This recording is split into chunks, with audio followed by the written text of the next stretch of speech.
Hello everyone, welcome to MS education TV. 12th class के जितने भी स्टूडेंट हैं एक बार इस वीडियो को ज़रूर देखें। इस वीडियो में आपको हिंदी का कंप्लीट सॉल्यूशन देखने को मिलेगा। यदि आपको और भी सब्जेक्ट के सॉल्यूशन देखने हैं तो मेरे यूट्यूब चैनल के ऊपर जाके देख सकते हैं। यदि आपको क्वेश्चन पेपर डाउनलोड करने विद आंसर तो इसी वीडियो के डिस्क्रिप्शन में या फिर आपको इस कोने में वेबसाइट का लिंक मिल जाएगा, यहाँ से आप इनको डाउनलोड कर सकते हैं। या फिर आप डायरेक्ट गूगल पे टाइप कर सकते हैं www.mseducationtv.com, वहाँ से भी आप इनको डाउनलोड कर सकते हैं। फर्स्ट क्वेश्चन है, निम्नलिखित बहुविकल्पीय प्रश्नों के उचित विकल्प चुनकर उत्तर पुस्तिका में लिखिए। तो इसमें पहला क्वेश्चन है, पतंग कविता में दौड़ते बच्चे दिशाओं को किसकी तरह बजाते हैं? तो इसका राइट आंसर है मृदंग। तो इसमें जो घ ऑप्शन है राइट हो जाएगा। नेक्स्ट क्वेश्चन है, कैमरे वाला किन्हें साथ साथ रुलाना चाहता है? तो इसका राइट आंसर है अपाहिज दर्शक। तो घ ऑप्शन इसमें राइट हो जाएगा। नेक्स्ट क्वेश्चन है, तुमसे ही परिवेष्टित आच्छादित रहने का रमणीय यह उजेला, यहाँ आच्छादित का क्या अर्थ है? तो इसका जो है अर्थ है घिरा हुआ। तो इसमें ग ऑप्शन राइट हो जाएगा अपना। नेक्स्ट क्वेश्चन है, उषा का जादू किसके टूटने की बात की गई है? तो इसका राइट आंसर है सूर्योदय से। ग ऑप्शन राइट होगा इसमें। नेक्स्ट क्वेश्चन है, सहेहु विपिन हिम आतप बाता, यहाँ बाता का अर्थ है। तो बाता का क्या अर्थ है? हवा। ग ऑप्शन इसमें राइट हो जाएगा। नेक्स्ट क्वेश्चन है, किस्मत हमें रोती है तो किस्मत को कौन रोता है? तो इसका राइट आंसर है हम। क ऑप्शन इसमें राइट होगा। सेकंड क्वेश्चन देखिए, निम्नलिखित काव्यांश की सप्रसंग व्याख्या कीजिए। तो यहाँ पे काव्यांश दिया गया है, ये दिया गया है, देखिए यहाँ पे, आखिरकार वही हुआ जिसका मुझे डर था, जोर जबरदस्ती से बात की चूड़ी मर गई और वह भाषा में बेकार घूमने लगी। सबसे पहले इसका जो प्रसंग है इसके बारे में बात कर लेते हैं। प्रस्तुत काव्यांश कुंवर नारायण द्वारा रचित कविता बात सीधी थी पर से अवतरित है। इस कविता में भाषा की सहजता की बात की गई है। बताया गया है कि चमत्कार के चक्कर में भाषा कैसे दुरूह और अप्रभावी हो जाती है। अब इसकी जो व्याख्या है यहाँ पे देखिए, इसके व्याख्या के बारे में यहाँ पे हम डिस्कस कर लेते हैं। जब हम किसी बात को असहज बना देते हैं तब वह उलझ कर रह जाती है। जिस प्रकार हम किसी पेंच के कसने से जोर जबरदस्ती करते हैं तो उसकी चूड़ी मर जाती है, फिर वह ठीक प्रकार से कसा नहीं जाता, ढीला रह जाता है। यह स्थिति बात की है। जब किसी बात के साथ जोर जबरदस्ती की जाती है तब बात की धार मारी जाती है, वह अपेक्षित प्रभाव उत्पन्न नहीं कर पाती। ऐसा तब होता है जब हम उसे व्यक्त करने के लिए भाषा के उपयुक्त शब्दों का प्रयोग नहीं करते। सही शब्द प्रयोग ही बात को प्रभावी बनाता है। बलपूर्वक की गई बात महत्वहीन हो जाती है जिसका कोई नतीजा नहीं निकलता। इसी के अथवा में देखिए यहाँ पे एक और जो है अपने पास काव्यांश दिया गया है। काव्यांश देखिए यहाँ पे क्या है, होले होले जाते मुझे बांध निज माया से, उसे कोई तनिक रोक रखो, वह तो चुराए लिए जाती मेरी आंखें, नभ में पाती बंधी बगुलों की पाखें। सबसे पहले इसका जो प्रसंग है यहाँ पे देखिए, प्रस्तुत काव्यांश उमाशंकर जोशी द्वारा रचित कविता बगुलों के पंख से अवतरित है। इस कविता में सौंदर्य की नई परिभाषा प्रस्तुत की गई है तथा मानव मन पर इसके प्रभाव को बताया गया है। नेक्स्ट यहाँ पे देखिए इसकी व्याख्या। कवि कहता है कि यह दृश्य इतना आकर्षक है कि अपने जादू से यह मुझे धीरे धीरे बांध रहा है, मैं उसमें खोता जा रहा हूँ। कवि आह्वान करता है कि इस आकर्षक दृश्य के प्रभाव को कोई रोके। इस नए दृश्य के प्रभाव से बचना चाहता है, परंतु यह दृश्य तो कवि की आंखों को चुरा कर ले जा रहा है। आकाश में उड़ते पंक्तिबद्ध बगुलों के पंखों में कवि की आंखें अटक कर रह जाती हैं। नेक्स्ट देखिए क्वेश्चन नंबर 3, हरिवंश राय बच्चन अथवा तुलसीदास के जीवन, साहित्य एवं भाषा शैली का संक्षिप्त परिचय दीजिए। तो इन दोनों में से आपको एक करना है। यहाँ पे हम आपको जो है दोनों मिलेंगे, दोनों में से आपको जो भी अच्छा लगे पेपर में अगर आए तो आप कौन सा भी कर सकते हैं। सबसे पहले हम बात कर लेते हैं हरिवंश राय बच्चन के बारे में। तो यहाँ पे देखिए इनका जन्म, हरिवंश राय बच्चन का जन्म 1907 में इलाहाबाद में हुआ। नेक्स्ट पॉइंट यहाँ पे देखिए इनकी शिक्षा, इन्होंने MA PhD कैम्ब्रिज तक की। ये 1942 से 1952 तक इलाहाबाद विश्वविद्यालय में प्राध्यापक रहे तथा आकाशवाणी के साहित्यिक कार्यक्रमों से संबंधित भी रहे। इसके बाद ये विदेश मंत्रालय में हिंदी विशेषज्ञ रहे। तो ये जो इनकी शिक्षा है। नेक्स्ट बात कर लेते हैं इनकी प्रमुख रचनाएं। इनकी रचनाएं निम्नलिखित है। मधुशाला 1935 में आई थी, मधुबाला 1938, मधुकलश 1938, निशान निमंत्रण, आकुल अंतर, एकांत संगीत, मिलनयामिनी, सतरंगिणी, नए पुराने झरोखे, टूटी फूटी कड़ियाँ, काव्य संग्रह है, क्या भूलूं क्या याद करूं, नीड का निर्माण, फिर आरती और अंगारे, बसेरे से दूर, 10 द्वार से सोपान तक, ये आत्मकथा है। प्रवास की डायरी, हैमलेट, जनगीता, मैकबेथ जो कि अनुवाद है, उनका पूरा जो है यानी कि जो उसका पूरा वाह्यम बच्चन ग्रंथावली के नाम से 10 खंडों में प्रकाशित हो चुका है। नेक्स्ट देखिए यहाँ पे इनकी साहित्यिक विशेषताएं, देखिए यहाँ पे इनकी साहित्यिक विशेषताओं के बारे में बताया गया है।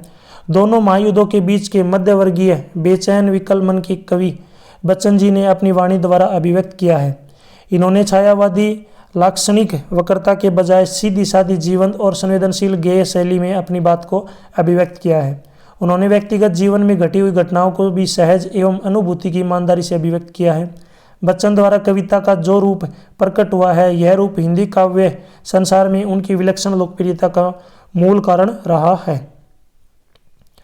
नेक्स्ट देखिए इनकी भाषा शैली के बारे में। तो लेखक ने अत्यंत सहज तथा बोलचाल की भाषा का प्रयोग किया है, जिस कारण सर्वत्र रोचकता बनी रहती है। लेखक की भाषा में चित्रात्मकता का गुण विद्यमान है। लेखक ने अपने भावों को अभिव्यक्ति प्रदान करने के लिए तत्सम देशज विदेशी शब्दों के अतिरिक्त मुहावरों का भी जो है यथा स्थान सहज रूप से प्रयोग किया है। नेक्स्ट यहाँ पे देखिए निधन। इनका निधन सन 2003 में मुंबई में हुआ था, मुंबई में हुआ। इसी के अथवा में देखिए एक और के बारे में यहाँ पे पूछा गया है। नेक्स्ट जो है अपने ये है तुलसीदास जी। तो तुलसीदास जी के बारे में आपको बताना है। सबसे पहले इनका जो जन्म है इनके बारे में बात कर लेते हैं। इनका पूरा नाम था गोस्वामी। गोस्वामी तुलसीदास का जन्म जो है 1532 ईस्वी में बांदा उत्तर प्रदेश जिले के राजपुरा गांव में हुआ। नेक्स्ट बात करते हैं इनकी शिक्षा के बारे में। तुलसीदास जी की प्रारंभिक शिक्षा उनके गुरु नरसिंह दास जी के आश्रम में हुई थी।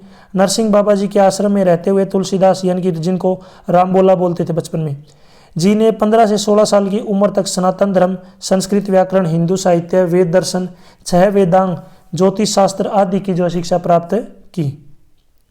नेक्स्ट यहाँ पे बात कर लेते हैं इनकी प्रमुख रचनाएं।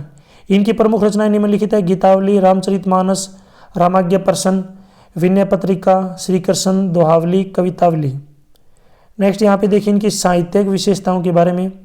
भक्तिकालीन सैगुण काव्य धारा की जो है राम भक्ति शाखा के श्रेष्ठ कवि गोस्वामी तुलसीदास में भक्ति से कविता लिखने की प्रक्रिया की सहज परिणति हुई। काव्य रचना में उनकी भक्ति इस हद तक लोकान्मुख रही कि वे हिंदी साहित्य में लोक मंगल की साधना के कवि के रूप में प्रसिद्ध हैं। यह बात उनकी काव्य संवेदना की दृष्टि से ही नहीं वरन काव्य भाषा के घटकों की दृष्टि से भी पूर्णतः सत्य है। इसका सबसे मुख्य प्रमाण तो यह है कि उन्होंने शास्त्रीय भाषा यानी कि संस्कृत में सृजन क्षमता होने के बावजूद भी लोक भाषा, अवधि व ब्रिज भाषा में साहित्य की रचना की। नेक्स्ट यहाँ पे देखिए भाषा शैली। तुलसीदास जी इस अर्थ में भी हिंदी के जातीय कवि हैं कि वे अपने समय में हिंदी क्षेत्र में प्रचलित सभी भावात्मक और काव्य भाषाई तत्वों का प्रतिनिधित्व करते रहे हैं। उनके काव्य में भाव, विचार, काव्य रूप, छंद और काव्य भाषा की जो बहुल समृद्धि दिखती है वह अद्वितीय है। उन्होंने तत्कालीन हिंदी क्षेत्र की दोनों काव्य भाषाओं व अवधि व ब्रिज भाषा तथा दोनों संस्कृति कथाओं, सीताराम और राधा कृष्ण की कथाओं को अपनी अभिव्यक्ति का जो है सशक्त माध्यम बनाया है। नेक्स्ट देखिए यहाँ पे मृत्यु। इनकी मृत्यु सन 1623 ईस्वी में काशी में हुई। नेक्स्ट क्वेश्चन देखिए क्वेश्चन नंबर 4। निम्नलिखित प्रश्नों के संक्षिप्त उत्तर दीजिए। तो इसमें जो पहला क्वेश्चन पूछा गया है यहाँ पे देखिए जो पहला क्वेश्चन है अपना कह दिन जल्दी जल्दी ढलता है गीत का जो मूल भाव स्पष्ट कीजिए। तो इसका आंसर है इस गीत में कवि ने प्रकृति की दैनिक परिवर्तनशीलता के संदर्भ में प्राणी के धड़कते हृदय की भावनाओं को सुनने का प्रयास किया है। समय चिर परिवर्तनशील है। किसी प्रिय के आलंबन या विषय से भावी साक्षात्कार का आश्वासन ही हमारे प्रयास के चरणों की गति में और अधिक गतिशीलता एवं साहस पैदा कर देता है। कविता में कवि ने प्रेम की व्यग्रता और जल्दी जाने की चाह को व्यक्त किया है। जहाँ एक और पथिक अपने परिजनों से मिलने के लिए जल्दी जल्दी चलता है, वहीं दूसरी ओर अपने बच्चों के विषयों में सोचकर पक्षियों के पंखों में फड़फड़ाहट भर जाती है। इसमें देखिए नेक्स्ट क्वेश्चन है ख पार्ट। मेरा पर्दा खोले है या अपना पर्दा खोले है। यहाँ पर्दा खोलने से क्या अभिप्राय है? तो इसका आंसर है उत्तर देखिए खुद का पर्दा खोलने से तात्पर्य है अपना असली चेहरा दूसरों को दिखा देते हैं। शायर कहता है कि जब हम किसी की बुराई कर रहे होते हैं तो यह भूल जाते हैं कि हम सामने वाले को अपना जो है असली चेहरा दिखा देते हैं, उससे पहले हमारे बारे में कोई भी राय क्यों न कायम की हो। जैसे ही हम किसी की बुराई करते हैं तो उसे पता लग जाता है कि हम अच्छे इंसान नहीं हैं। बुराई करना कोई अच्छी बात नहीं है, दूसरे से किसी और की बुराई करना तो और भी बुरी बात है। अतः हमें चाहिए कि किसी के लिए भला बुरा बोलने से पहले यह जान ले कि हम स्वयं की छवि को कितना नुकसान पहुंचा रहे हैं। नेक्स्ट क्वेश्चन देखिए, क्वेश्चन नंबर 5 है, निम्नलिखित बहुविकल्पीय प्रश्नों के उचित विकल्प चुनकर उत्तर पुस्तिका में लिखिए। तो इसमें क्वेश्चन है यहाँ पे देखिए, पहला, शास्त्र का प्रश्न भक्तिन किसकी सुविधा के अनुसार सुलझा लेती थी। तो इसका राइट आंसर है अपनी, ग ऑप्शन इसमें राइट होगा। नेक्स्ट क्वेश्चन है, लेखक ने चूरन वाले का अंकिचित्र कर कहा है जिसका अर्थ है। तो इसका क्या अर्थ है यहाँ पे आपको बताना है। तो इसका अर्थ है अर्थहीन, ग ऑप्शन इसमें राइट हो जाएगा। नेक्स्ट क्वेश्चन है, काले मेघ का पानी दे पाठ में वर्षों के बादलों का स्वामी किसे कहा गया है। वर्षा आएगा यहाँ पे, ठीक है। पाठ में वर्षों के काले बादलों का स्वामी किसे कहा गया है। तो इसका राइट आंसर है इंद्र, वर्षा के बादलों का स्वामी इंद्र को, गया ऑप्शन राइट है।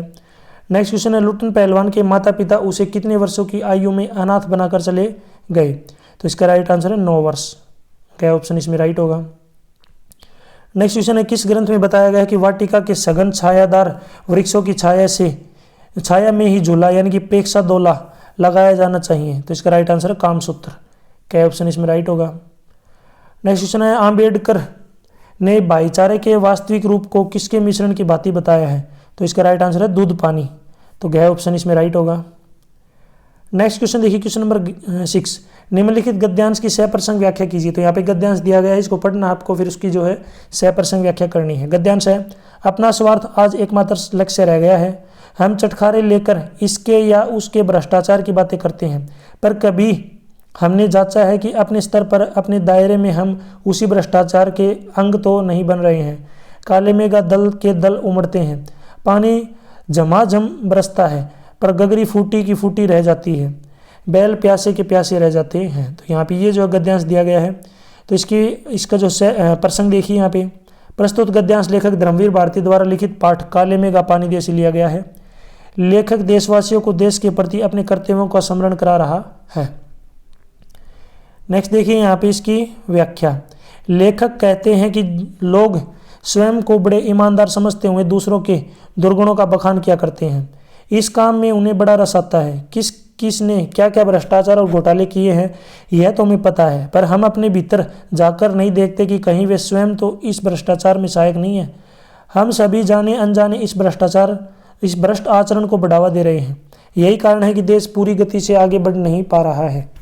अनेक योजनाएं बनती हैं, लाखों करोड़ों की धनराशि व्यय होती है, लेकिन जनता के हाथ कुछ नहीं पड़ता। उसकी झोली तो खाली की खाली रह जाती है। मेघ खूब बरसते हैं, पर जनता के दुर्भाग्य की फूट गगरी रीति रह जाती है। इतनी वर्षा में भी बैल प्यासे रह जाते हैं। नेक्स्ट इसी के अथवा में देखिए एक और जो है यहाँ पे जो अपने पास गद्यांश दिया गया है। फिर उन्होंने मेज की दराज खींची और उसमें अंदर दूर तक हाथ डालकर एक किताब निकाली। किताब को सफिया के सामने रखकर उन्होंने पहला सफ़ा खोल दिया। बाईं ओर नजरुल इस्लाम की तस्वीर थी और टाइटल वाले सफ़े पर अंग्रेजी के कुछ धुंधले शब्द थे। शमसुल इस्लाम की तरफ से सुनील दास गुप्ता को प्यार के साथ ढाका 1946, तो ये लिखा हुआ है। तो इस गद्यांश का सबसे पहले देखिए प्रसंग देखिए यहाँ पे। प्रस्तुत गद्यांश रजिया सज्जाद जहीर द्वारा लिखित पाठ नमक से लिया गया है। नेक्स्ट यहाँ पे इसकी जो व्याख्या है इसके बारे में बात कर लेते हैं। देखिए व्याख्या, इसमें सफ़िया और नजरुल इस्लाम के बीच एक संवाद दिखाया गया है। संवाद शुरू होता है जब सफ़िया बहुत भूखी हो जाती है और वह नहीं जानती कि अगला भोजन कब मिलेगा। उस समय नजरुल इस्लाम उसे नमक देने के लिए कहते हैं। उसे नमक देने से पहले वह मेज़ की दराज खींचते और एक किताब निकालते हैं। नजरुल इस्लाम द्वारा पहला सफ़ा खोला जाता है जिस पर शमसुल इस्लाम का फोटो था और टाइटल वाले सफ़े पर अंग्रेजी के कुछ शब्द थे। उन शब्दों से पता चलता है कि वह सफ़ा संवाद रूप में लिखा गया है। इस संवाद में शमसुल इस्लाम ने सुनील दास गुप्ता को 1946 में ढाका में प्यार के साथ लिखा हुआ पत्र लिखा है। नेक्स्ट है, इस संवाद से हमें पता चलता है कि शमसुल इस्लाम ने अपने प्रिय दोस्त सुनील दास गुप्ता को किताब लिखने के लिए प्रेरित किया था। नेक्स्ट क्वेश्चन है क्वेश्चन नंबर 7, निम्नलिखित प्रश्नों के उत्तर दीजिए। तो यहाँ पे जो क्वेश्चन नंबर जो यहाँ पे कै पार्ट है इसका, नमक कहानी में सिख बीबी को देखकर सफिया हैरान क्यों रह गई। तो इसका उत्तर देखिए, सफिया सिख बीबी को देखकर हैरान बीबी को देखकर इसलिए रह गई थी क्योंकि वह उसकी माँ से मिलती जुलती थी। भारी भरकम जिस्म, आंखें छोटी छोटी व चमकदार, चेहरा खुली हुई किताब की तरह और सफ़ेद बारीक मलमल का दुपट्टा, जैसे समानताएं सिख बीबी और लेखिका की माँ में मिलती थी। नेक्स्ट क्वेश्चन है ख, भक्तिन के परिवार के बारे में आप क्या जानते हैं। तो इसका आंसर है, भक्तिन जोशी गांव के प्रसिद्ध अहीर की पुत्री है। बचपन में ही माता की मृत्यु होने पर विमाता ने पाल पोस कर बड़ा किया। 5 वर्ष की अवस्था में ही पिता ने उनका विवाह जो है हड़िया गांव के एक संपन्न अहीर के सबसे छोटे पुत्र से कर दिया। 9 वर्ष की आयु में उनका गोना कर दिया। उसने लगातार 3 लड़कियां पैदा हुई तो सास व जेठानियों ने उसकी उपेक्षा करनी शुरू कर दी। इसका कारण यह था कि सास के 3 कमाऊ बेटे थे तथा जेठानियों के काले काले पुत्र थे। जेठानियां बैठकर खाती और घर का सारा काम जैसे चक्की चलाना, कूटना, पीसना, खाना बनाना आदि भक्तिन करती। नेक्स्ट क्वेश्चन है, बाजार दर्शन पाठ का मूल भाव स्पष्ट कीजिए। तो इसका उत्तर है, बाजार दर्शन पाठ में लेखक ने बताया कि खाली मन से बाजार नहीं जाना चाहिए। खाली मन का अर्थ है अपनी आवश्यकताओं का स्पष्ट ज्ञान न होना। जब मनुष्य को यह पता न हो कि बाजार में उसको क्या खरीदना है तो उसका मन खाली माना जाएगा। यदि हम अपनी आवश्यकताओं को ठीक ठीक समझकर बाजार का उपयोग करें तो उसका लाभ उठा सकते हैं। नेक्स्ट क्वेश्चन है क्वेश्चन नंबर 8, वितान भाग 2 के आधार पर निम्नलिखित प्रश्नों के उत्तर दीजिए। तो इसमें क्वेश्चन है, सिल्वर वेंडिंग कहानी का उद्देश्य स्पष्ट कीजिए। तो यहाँ पे इसका जो आंसर दिया गया है, सिल्वर वेंडिंग कहानी की मूल संवेदना 2 पीढ़ियों के बीच के अंतराल को स्पष्ट करना है। यशोधर बाबू पुरानी पीढ़ी के आदर्शों और मूल्यों से जुड़े हैं जबकि उनके बेटे नई पीढ़ी के अनुसार जीने में विश्वास रखते हैं। लेखक ने इस कहानी में दोनों पीढ़ियों के अंतर को कुशलतापूर्वक अभिव्यक्त किया है।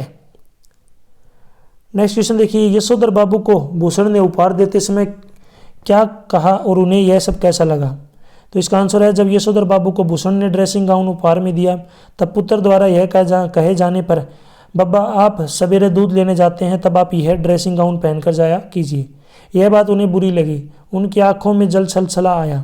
बेटा उनसे यह भी तो कह सकता था कि पिताजी दूध मैं ले आऊँगा, अब आपकी उम्र आराम करने की है, लेकिन बेटे ने ऐसा नहीं कहा तो उनके मन को धक्का सा लगा। वे भीतर ही भीतर बड़े दुखी हुए।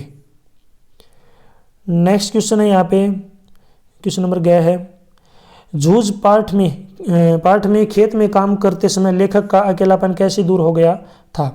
तो इसका आंसर है यहाँ पे, जूझ पाठ में खेत में काम करते समय लेखक अपने अकेलेपन में कविताओं को सुर, ताल, छंद और एक सही यति गति के साथ गाया करता था।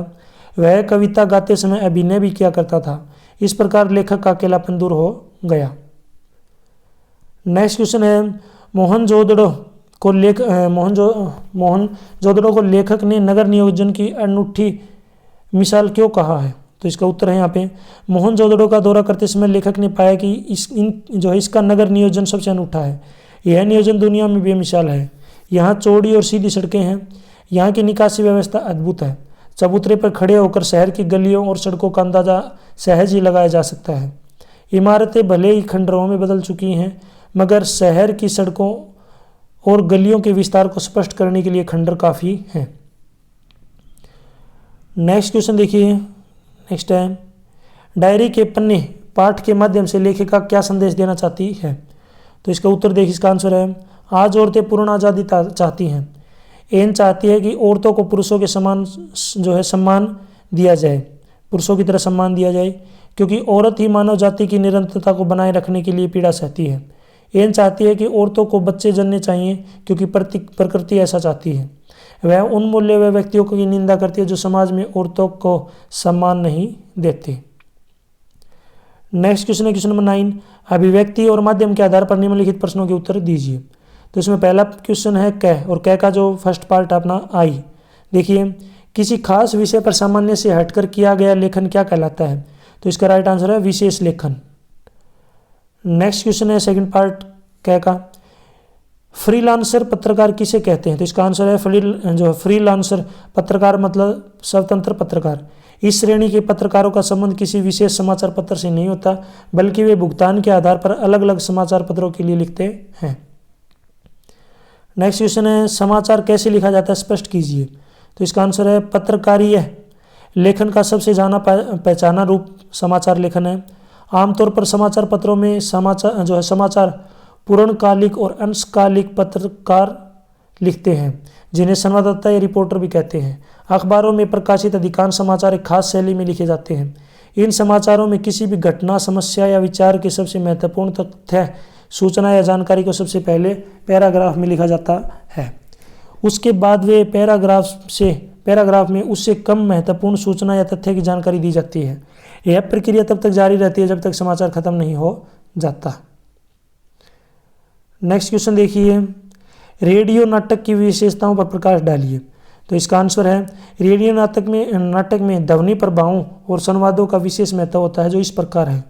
तो इसमें कौन कौन सी विशेषताएं हैं? पहली है, रेडियो नाटक में पात्रों से संबंधित सभी जानकारी संवादों के माध्यम से मिलती है। सेकंड पॉइंट देखिए सेकंड, पात्रों की चारित्रिक विशेषताएं संवादों के द्वारा ही उजागर होती हैं। नेक्स्ट है, नाटक का पूरा कथानक संवादों पर ही आधारित होता है। नेक्स्ट पॉइंट है, इनमें ध्वनि प्रभावों और संवादों के मध्य से ही कथा को श्रोताओं तक पहुंचाया जाता है। नेक्स्ट पॉइंट देखिए यहाँ पे, संवादों के माध्यम से ही रेडियो नाटक का उद्देश्य स्पष्ट होता है। नेक्स्ट है, संवादों के द्वारा ही श्रोताओं को संदेश दिया जाता है। नेक्स्ट है, रेडियो नाटक में मनोवैज्ञानिक चित्रण की सुविधा विद्यमान है। रेडियो नाटक के पात्रों के मन की गहराई में उतरना सरल है। नेक्स्ट है, रेडियो नाटक में वाद्य संगीत, ध्वनि प्रभाव अथवा शांति के द्वारा दृश्य परिवर्तन किया जा सकता है और इस कार्य में बहुत कम समय लगता है। नेक्स्ट इसी के अथवा में एक और क्वेश्चन दिया गया है, इनमें से आपको एक करना है। तो इससे नेक्स्ट क्वेश्चन है, नए और अप्रत्याशित विषयों पर लेखन में कौन कौन सी बातों को ध्यान में रखना आवश्यक है? तो इसका आंसर देखिए यहाँ पे, नए अथवा अप्रत्याशित विषयों पर लेखन में निम्नलिखित बातों का ध्यान रखना चाहिए। तो इसमें पहला जो बात है ये है, जिस विषय पर लिखना है लेखक को उसकी संपूर्ण जानकारी होनी चाहिए। दूसरा है, विषय पर लिखने से पहले लेखक को अपनी मस्तिष्क में उसकी एक उचित रूपरेखा बना लेनी चाहिए। नेक्स्ट है, विषय से जुड़े तथ्यों से उचित तालमेल होना चाहिए। नेक्स्ट है, विचार विषय से सुसंबद्ध एवं संगत होनी चाहिए। नेक्स्ट है, अप्रत्याशित विषयों के लेखन में मैं शैली का प्रयोग करना चाहिए। नेक्स्ट है, अप्रत्याशित विषयों पर लिखते समय लेखक को विषय से हटकर अपनी विद्वता को प्रकट नहीं करना चाहिए। नेक्स्ट क्वेश्चन देखिए यहाँ पे, क्वेश्चन नंबर 10। यहाँ पे नैतिक शिक्षा के क्वेश्चन स्टार्ट हो चुके हैं। नैतिक शिक्षा के आधार पर निम्नलिखित प्रश्नों के उत्तर दीजिए। तो इसमें पहला प्रश्न है, मदनलाल ढींगरा के मन में देश के प्रति क्या भाव थे? तो इसका देखिए आंसर है, उत्तर, ढींगरा के मन पर देश की गरीबी को देखकर बहुत असर हुआ था। उन्होंने देश में गरीबी और सूखे के व्यापक हालत को समझने के लिए साहित्य का अध्ययन किया। उन्होंने पाया कि इस समस्या का एक ही समाधान है और वह है स्वराज और स्वदेशी आंदोलन। ईश्वर से मेरी यही प्रार्थना है कि मैं बार बार भारत माता की गोद में जन्म लूं और उसी के उद्धार के लिए प्राण देता रहूं, और यह सिलसिला तब तक चलता रहे जब तक मेरा देश आज़ाद न हो जाए। नेक्स्ट क्वेश्चन है, गोस्वामी तुलसीदास के अनुसार राम के बाल चरित्र का वर्णन कीजिए। तो इसका आंसर है, तुलसीदास ने रामचरितमानस में प्रभु श्री राम जी का अत्यंत सुंदर चित्र जो वर्णन किया है। इसमें प्रभु राम जी की बाल लीलाओं से लेकर युवावस्था तक, सीता स्वयंवर और रावण का वध तक का उल्लेख संक्षिप्त में किया गया है। रामचरितमानस और रामायण दोनों ही में ही प्रभु श्री राम जी का जीवन परिचय का वर्णन है। रामचरितमानस में तुलसीदास जी ने चौपाइयों का इस्तेमाल करके राम भक्ति को दर्शाया है, जबकि महर्षि वाल्मीकि जी ने उनके संपूर्ण जीवन की व्याख्या की है। माँ कभी गोदी में लेकर भगवान को प्यार करती है, कभी सुंदर पालने में लिटाकर प्यारे लल्ला कहकर दुलार करती है। नेक्स्ट क्वेश्चन है, गीता में किस किस का अद्भुत संगम है? तो इसका आंसर है, गीता में ज्ञान योग, भक्ति योग, कर्म योग, राजयोग के अतिरिक्त समतम योग, संन्यास योग, सांख्य योग, सरदात्रय योग व मोक्ष का अद्भुत संगम है।